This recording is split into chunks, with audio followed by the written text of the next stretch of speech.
Hi everyone, great to be here. I'm Isabel, I'm head of product at LabDAO. Before that, I spent 8 years in the research sector, working first in academic publishing, then in scientific software development.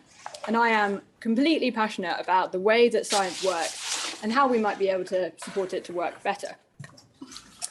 I normally like to wander around quite a lot, but I don't have a clicker, so I'm going to be constrained. So today I want to talk about how the current science system is failing us and why I think that sets an important background for understanding decentralized science. First up, how the current science system is failing us. So this is a huge topic and I picked a provocative title, but I think we can pull together a few key themes that suggest that the system just isn't working as well for us as we would perhaps like. First up, we're unhappy. It appears that there's a mounting body of evidence that we're creating less disruptive science, and we're led astray by metrics. And I'm going to go through each of these in turn. So first up, people are really unhappy. Here's just a selection of tweets that have turned up on my Twitter thread in recent months. And look at this one in the middle. Leaving academia was the best decision I ever made for my mental and physical health. Other people pointing to the fact that this is an anger, the system has become untenable. Everything is broken if we can't retain good talent in the field. I have personally now talked to hundreds of researchers who are feeling overwhelmed with stress and burnout. And it's possible that many of you in the audience will also recognize some of these feelings. Now, in my view, this is not the sign of a system that's working in a way that's optimal. And as a product person, this is how someone was talking about my product, I would be extremely worried. So, this groundswell of dissatisfaction has, increasingly been making it into mainstream media as well. Many of you will be familiar with Stat News, which is a big biotech publication for the life sciences. And they've got this headline, "A tipping point is coming. There's an unprecedented exodus of young life scientists, which is shaking up academia." And the data within this is compelling, so I would definitely recommend you take a look at this. And I think the word is unprecedented, because some of these trends have been swelling up for a while, maybe even decades, but we may be at a really crucial tipping point. So, on top of this, there is mounting evidence that we're generating less disruptive science. I'm sure any of you who are interested in this topic will have seen this Nature article from 2 weeks ago, nice big front page splash, that they've argued that patents and patents are becoming less disruptive. If we take a look at this graph, which I won't go through in detail, but like along the bottom, we've got a time from the 1940s to the 2010s, and up the side, we've got a measure of disruptiveness. And there's a clear pattern of decline over the last 70, 80 years. There's plenty of other evidence pointing to this trend. This is just one paper. There's really quite good evidence about this now. This pattern of declining disruption appears to be found across fields using different measures, from expert ratings and interviews, from language analysis, calculated indexes. It's not the sort of thing that I think we should ignore, at least. And it feels a bit crazy because, we have more researchers and more funding than ever we have done before, but we don't appear to be seeing the same types of disruptive science in line with the time and investment. Perhaps people are doing different types of science now. And thirdly, we're led astray by metrics. I used to work at a science metrics company, and I will only say a small amount on this topic of what I could. Feel free to ask me questions. Publication metrics, citation metrics, funding metrics. Why does this matter? Because, for those of you unaware, but many of you will recognize Goodhart's law, when a measure becomes a target, it ceases to be a good measure. People change their behavior when they have a target. This is very well documented. And so science has become gamified. In order to succeed, researchers feel that they have to chase metrics, often at the cost of their research. This has absolutely exacerbated a culture of publish or perish, and it has even pressurized, as a number of high profile cases show recently, it's even pressurized some researchers to get to the point that they have committed fraud. This isn't working. It's just absolutely not working. It was difficult to pick 3 of the reasons that I could talk about today for a system that is not working as well as we perhaps think it could. So these metrics aren't working for us. Why do we rely on metrics so heavily when we know they don't measure what we want them to in many cases? There's a great book that gave me a few aha moments recently called, by Theodore Porter, called Trust in Numbers, where Porter shows that we grow reliant on metrics over time as systems grow, because quantified measures and metrics are extremely good tools for large-scale bureaucracies to organize themselves. And the current form, and I emphasize current form, the current form of academia is an archetypal large-scale bureaucracy. This, I think, helps to explain some of the problems that I've just been exploring. We rely on metrics because bureaucracies need them. They're very good tools for that. These metrics aren't actually measuring what we want, and so we're ending up with less disruptive science. And then all of this stressful metrics, unhappy culture, people not being able to pursue what they want, leads to this widespread dissatisfaction. So this is the backdrop. Here we are today. People are really unhappy with the current system. It works for some people, but there are many people who are not unhappy, who are unhappy. And this is important because if you explore research on culture change and social movements, you find that culture change starts with widespread dissatisfaction. It rarely comes top down. It starts with an emotion. It starts with this widespread dissatisfaction with the status quo. It starts with small groups outside the established system doing something different. And you may well know this famous quote by Buckminster Fuller that you never change things by fighting the existing reality. To change something, build a new model that makes the existing model obsolete. And I think this is a really useful lens to look at decentralized science right now, is that we do have fundamental components that tend to be precursors to culture change, such as widespread dissatisfaction and people exploring new systems outside the current system. Now, DeSci is only one of these things that is exploring different models. I don't have time to go into some of the others today. But we've seen a proliferation of new funding agencies stepping up, different people stepping in who weren't traditionally involved in this space, more capital from the private markets. There are lots of people who are trying to have this feeling that something could work perhaps a little bit differently. So that's just a backdrop. Now I'm going to get to why is DeSci important in this context? Why do we need to understand DeSci? Even if you're not a DeSci convert, I think it's important to understand it.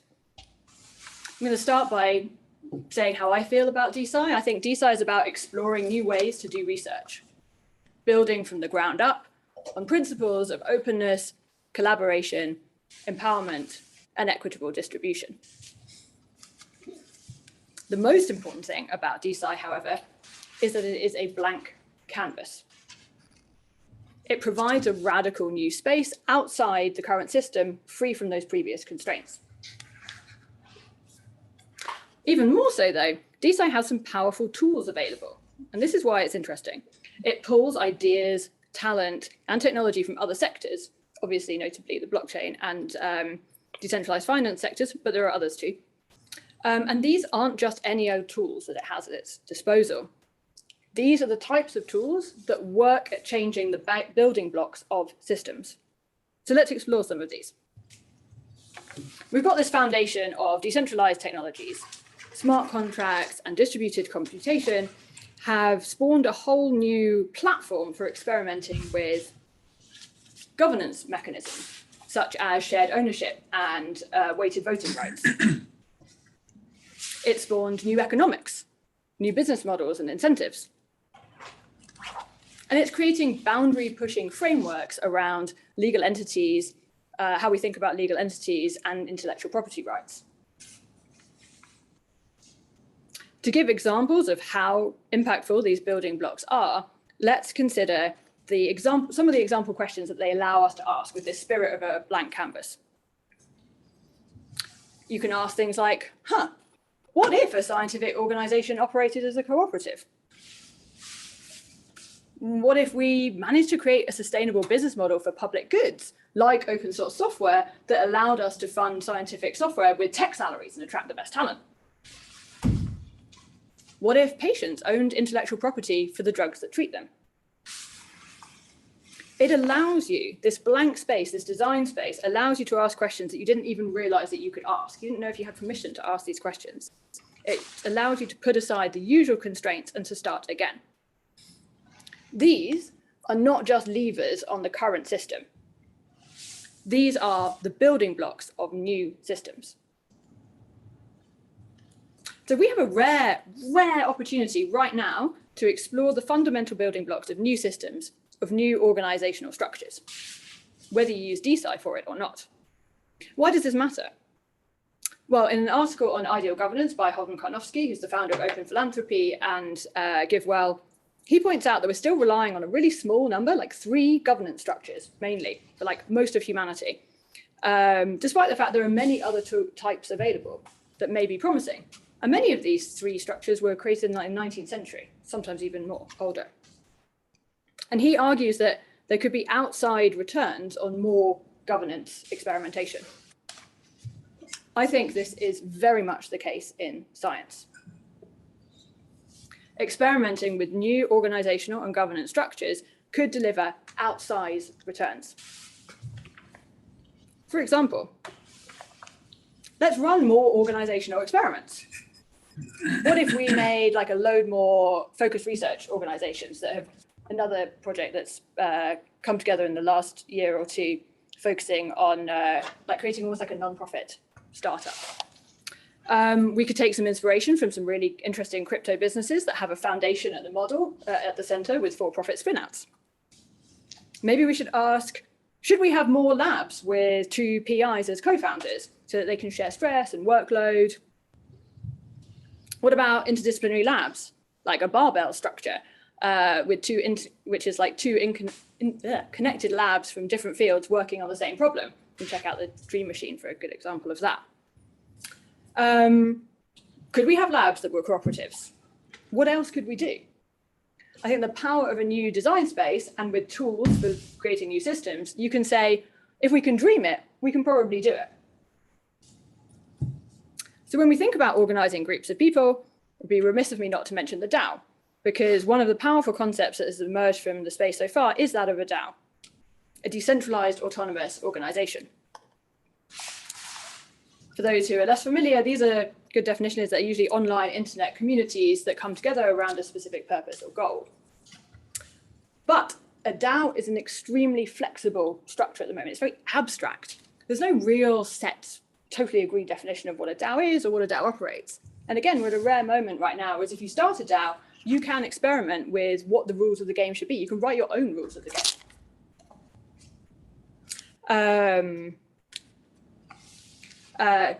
Basically, I think a DAO is a vehicle for organizational experimentation. That's happening already. There are experiments going on with leadership, with collaboration, with business models, with ownership. And I think we could co-opt this to do really interesting organizational experiments within the scientific community. In principle as well, I think a DAO is particularly interesting to science because they tend to have a few features such as being open. That includes anyone being able to join, but also open discourse that people can read. They're self-organizing a lot of the time, and they tend to have much flatter hierarchies. So these types of changes can have a major impact, not only to people's day-to-day experience of doing science, but also it could dramatically impact the type of science that gets done. For example, some good research that shows that flatter hierarchies are more innovative. And we all know how deep some of these hierarchies in academia have become. The post-war American projects ARPA, subsequently PARC, have arguably produced more society-changing innovation per dollar than any other projects in history.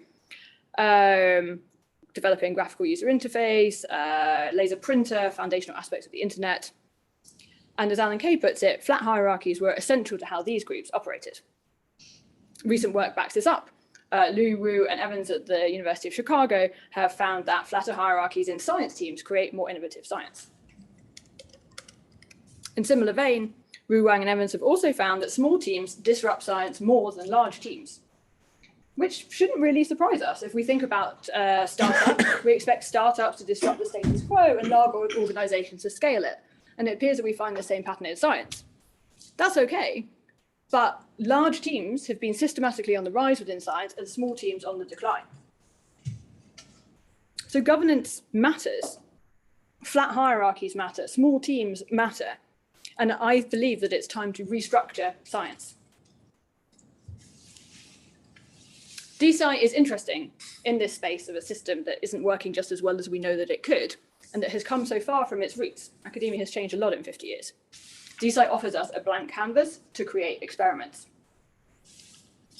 But most importantly, it gives us the building blocks to create new systems. This is rare, and I think this is rare that we have the opportunity to explore this right now. And so whether we use DeSci or not, I think that we should start to create a system that's more in harmony with the nature of scientific innovation.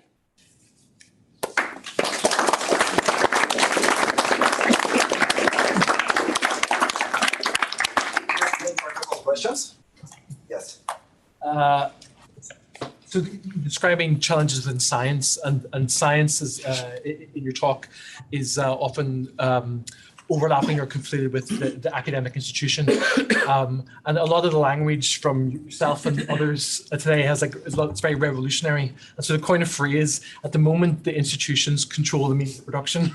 So the institutions, universities are where the labs and the equipment and people literally are. This is what I'm struggling to understand is, what do you actually want to happen? How do you want these institutions to change? Are they going to be overthrown? Do they become irrelevant? What do you want to happen? What do you think will happen in this decentralized space? Well, it depends, if you're asking me personally or not. I don't think there would be agreement from across the board of what people want. I have tried to stem away a little bit from too much revolutionary language because I, like many people, absolutely love academia.